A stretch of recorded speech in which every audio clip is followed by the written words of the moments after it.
Kumzali singnege subna kulhumdoigi me ahumdagi haurakiba irangi manungchanna Kangpokpi district ki Charhazar Meitei leikai hairiba mapham adugi Meitei Yumpham amabu mapham aduda yum leirammi haibagi khudam-changdam leite haiduna Sapermeina police station dagi lakkhiba cherol gi mayokta Mandop Yumpham relief camp ta leiriba inmate singna wakat mipham chatthakhre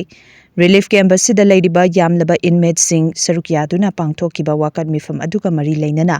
Yumpham leite hairiba mapham adugi yumbu oiriba oinam thoitoigi loinabi oinam ongbi sana thoina haikhibada mapa mapu haktaktagi hona khazna thiduna leiraklaba Yumpham amabu leite haibasi yaba ngamloi hairiba Yumpham asigi computer chanlaba pata leiba khaknatana ration card electoral card pan card amadi aadhar card sing loina leiri maramaduna maki Yumpham leite hairiba asi amuk hanna inquiry tobinaba police station da haikibasu leikhre hairi masida natana hairiba Yumpham asi Kuki singna mai thadokhraba matung komjale singne sumna kunhumdoigi July 18 ta Sekmai police station da makhoigi yum mai thabikhre haiduna complaint ama thangatkhe adubo complaint adu paukhum oina June thagi 13 ta Sapermeina police station dagi hairiba mapham aduda yum leirammi haibagi khudam-changdam amata fangde maramaduna complaint adu handoknaba cherol tharakhibani amadi haujiki oina Sapermeina da Meitei sing changba yadaba maramna lamfel da leiriba alternative dispute resolution ADR court ta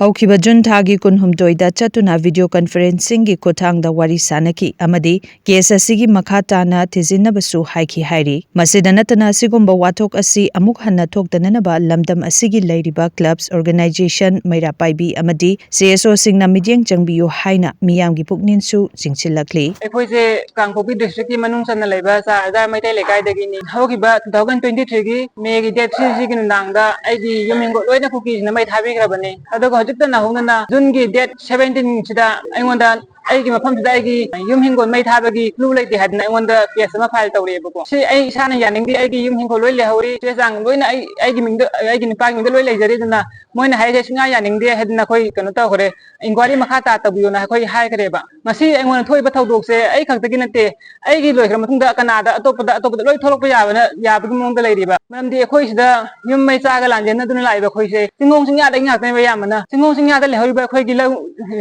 Yumpham singdo Kukina loina mai thabigrabane mai thagre hadna makhoina akhoigi mapham da lam leite Yumpham leite haragade khoi chilo yaradraba akhoi moina haiba case akhoi singa yaningde akhoigi moina proof yu haragasu akhoida akhoigi mapham da leibagi akhoigi Yumpham lehori dagi hingon pata rai sarkar da khazna thega hingon pata lejari bani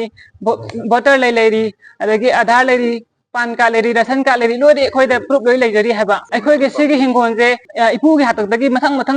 leirabani kuira ngasi ngangi wanate kuira ba ipu hatakde leirabane ba aduna leibiriba Manipur da leiriba CSO club sangstan maira paibi sangstan singna miyeng changbiduna aingonda laiba case mayam matungda muk thorok ba mateng pangmina ba ai moina thariba aigi lam yum hingo leite hai sai singa yaningde aigi government gi hingon computerize torba pata loi leijari aigi pura bi mundle leijari ya singa yaningde